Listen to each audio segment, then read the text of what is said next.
Right, I started the original video with a black yarn, but you can't see anything, and that's the thing I normally moan about with people's videos. So I'm starting again, and I'm going to use the white just so that you can see in the video, hopefully.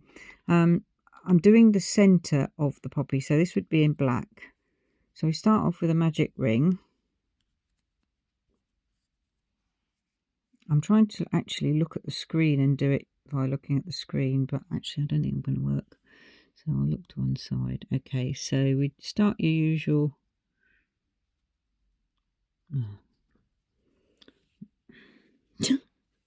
All fingers and thumbs. This is ridiculous. I've never done a video before, so bear with me. Right, magic ring. Bring it round. So, first loop on the magic ring. I'm pretty sure you've done a magic ring, and then I untangle it because otherwise it becomes tangled. Right, so American terminology, because I don't know the British terminology, I'm embarrassed to say. Yarn over. Actually, no, we do 1, 2, 3 chains first. And is it 3 chains or 2 chains? I think 3 chains will do. And then we do 9 half double crochets. That's American terminology. So half double crochet, yeah. So yarn over, into the ring, pull up, and then yarn over through all, then pull through all 3. Yarn, oh gosh, demonstration syndrome. Right, start again. Yarn over, pull up, and then pull through all 3. Right, so you've got your starting chain sort of thingy, and then your first half double crochet. So we'll do 9 of those, so it's 10 in total. Yarn over, pull through 3. This yarn splits like crazy. I'm using a 3.5mm hook, which is what I've been using for this Pato yarn. It seems to be okay. Otherwise, anything smaller, and I can't see what I'm doing really. But you probably haven't got that disadvantage. Looking at your micro work, I'm all fingers and thumbs. Okay, so I've lost count, but I'll stop the video for a second and then finish this off. Right, so I've got 9 half double crochets and this starting kind of chain. So then we pull the thing to close the loop. Whoop, pull it like that. Close it up a bit. And what we have to do is join here, but there is a way of joining. If you cut the yarn, you can actually thread it through using a needle so that you get the same kind of V shapes on the side here. It just makes it neater when you do the next bit. But I'm going to just join it as normal. So that's just slip stitch into the top of that chain there and fudge it a little bit, but just so as you know, it can be done a little bit more neatly. So slip stitch, pull it, whoops, pull it through, tighten up that last loop and what have you. So you should have 10 of these. But the reason I did half double crochet instead of the single crochet that they do in their pattern is because when you turn it on the edge, I don't know if you can see that, you have the normal V top of the stitch, but then you have a third thing to go in there. So it's like a choice of 3 loops. And what I do next is I crochet into the very back loop rather than the bottom loop of a single crochet, because that then pulls the wool from right underneath and it looks as though it's, well, I think it just gives a better finish, because it gives it a more raised kind of 3D finish. So I'll stop this and then I'll get the next colour and I'll show you what I mean. Right, now we get our coloured yarn. I'm just going to randomly start it beyond where I finished so you can actually see what I'm doing. Let's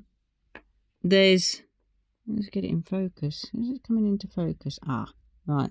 So I don't know if you can see it, but there's the V kind of your normal stitch, but because it's a half double crochet, you've got that extra little bar at the back, and that's what I'm going to use to crochet into. All right. It all will become clear. So I'm going to stick my hook in the back there, like that. You can see that. And then I'm going to bring up my, I'll put the purple in this time because that's what we will be using. So we pull the purple through that there, and we just do a little slip stitch to lock it in place. Little slip stitch, and then tighten it up. Now we are doing, what are we doing? We're doing the small poppy, and the small poppy starts off with chain 5. So that's 1. Actually, is it chain 5 on that one? Chain 5, 4, 1, 2, 3. Actually, I think I chain 4 on this one because the dimensions. 1, 2, 3, 4. And then instead of doing what they say, and that's yarning over 1, 2, 3 times to make it whatever that is, that stitch, so you've got 4 on there, I only yarn over 1, 2, so that you've got 3 loops on the hook. And then I go back into that chain which we've just used, because there are only 10 chains. So you go back into that one, and then you pull through, and then you treat it as, well, I don't know whether it's treble, whatever, or I don't know, but you've got 4 loops on the hook, and then you've got this which you've just yarned over, and you pull through once, pull through twice, pull through 3 times. Okay, and you've got that, whatever height stitch that is.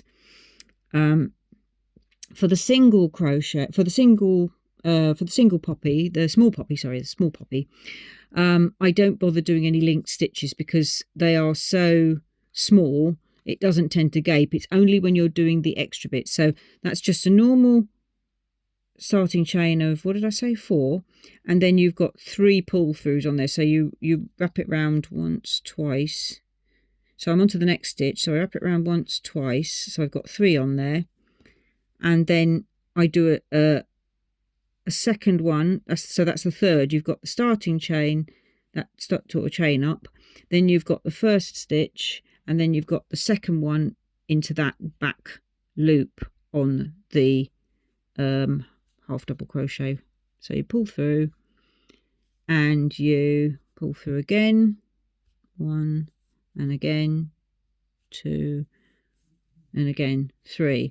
Right, now we're on to the third of these stitches.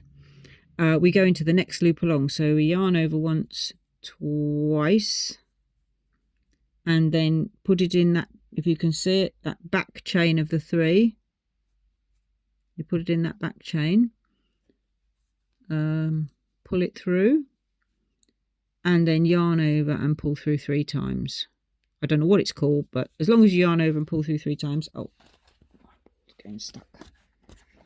As long as you yarn over and pull through 3 times, you'll be all right. That's it. I'll call it a 3-loop stitch.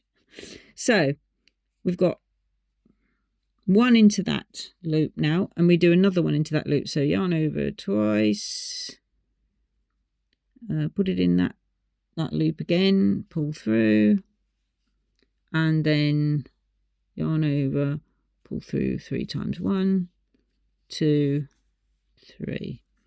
Right, so you carry on like that until you get your 10 stitches, your 10 whatever these loop stitches are. So I'll join you at the 10th one.